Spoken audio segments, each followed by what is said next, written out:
again, my lovely Afternoon Express family. I hope that you are all feeling amazing and have had a great start to your week. Now, as you know, I'm your host, Palisa Tembe, and joining me once again is the ever so lovely Ayanda Tabete. Oh, thank you so much for having me, Pali.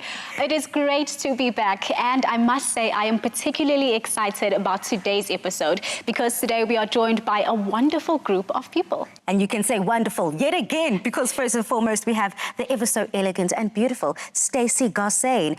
Stacey, it's always good to see you. I feel like every time I'm seeing you, I'm in some kind of competition setting. Remember our days in Miss South Africa?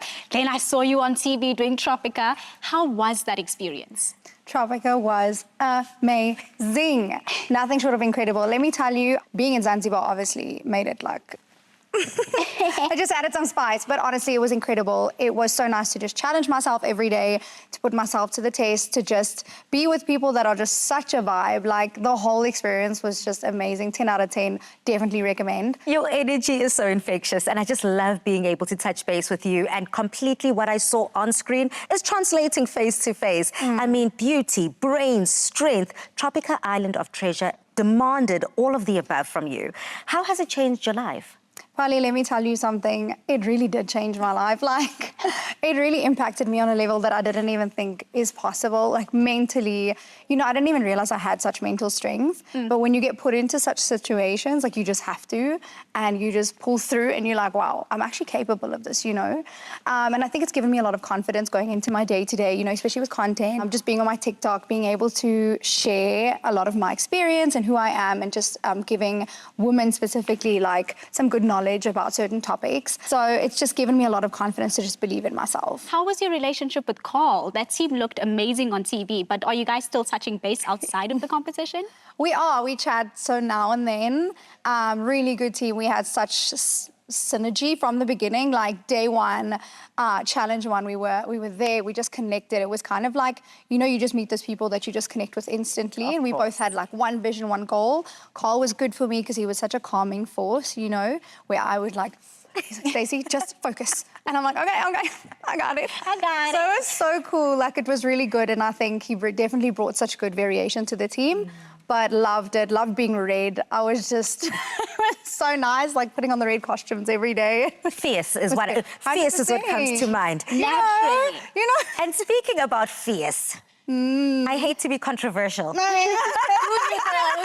actually. We all watched your season of Tropika Island of Treasure. You and Carl's chemistry, as you said from the get-go, you guys were like, And he's a very handsome man. let's not forget about that. But you also have been very vocal and you've shared your love publicly and you've loved out loud with your boyfriend. So how did Boyfie feel about the connection between you and Carl? He wasn't intimidated. I think it's so important to be with a supportive partner. So he definitely wasn't intimidated. He was proud that we could work together. I mean, it's not often that that does happen. And in a competition such as Tropika, like, you need to have that synergy. And I mean, I saw it through the season where Carl and I, you know, we had this synergy from the beginning and it played out all the way through. Some teams had to build on that synergy, you know, so it was such a blessing to have connected with someone on that level. Yeah. Oh, that is so beautiful. And I have to say, this to me is testament to just how self-aware you are. Whenever I look at your TikTok videos, it feels like it's coming from such an authentic place. You're not pretending to be somebody that you're not. And on there, you speak so openly about your mental health and how you're so hard on yourself. Do you think that you've learned to adjust that a bit now that you've been in that type of competition setting? Okay.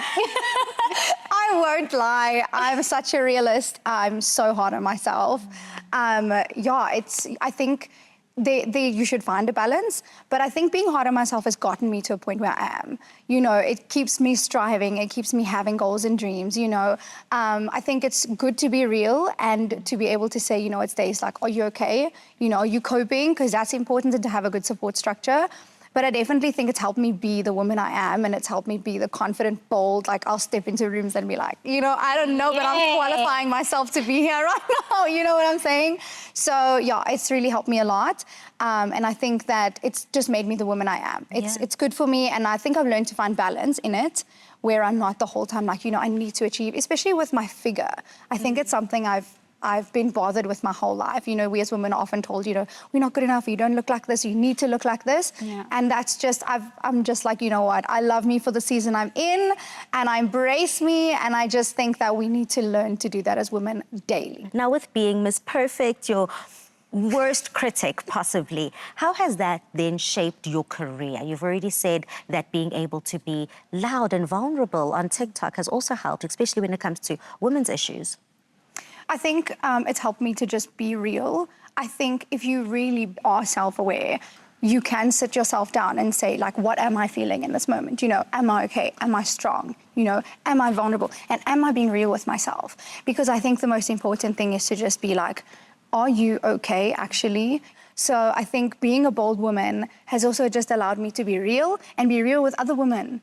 This is so important, to just be real with each other and just be like, girl, you know, I support you. I'm such a girl's girl. Like, I love seeing girls thrive. Like, I know. When I saw Ayana, I was like, girl, I'm just so proud of what you're doing, and you're growing so much. And I mean, Polly, I'm sure you feel exactly the same. I mean, I love to see people thrive. And when you really get to a place of security as a woman, you love to see others thrive. And that's just like, you're real, you know? You really know you've done the work. It kind of also fills your own cup in a certain way. It really does, and it's such a beautiful narrative to live by. And I love the idea that if you're secure in yourself, you can't possibly find fault in other people.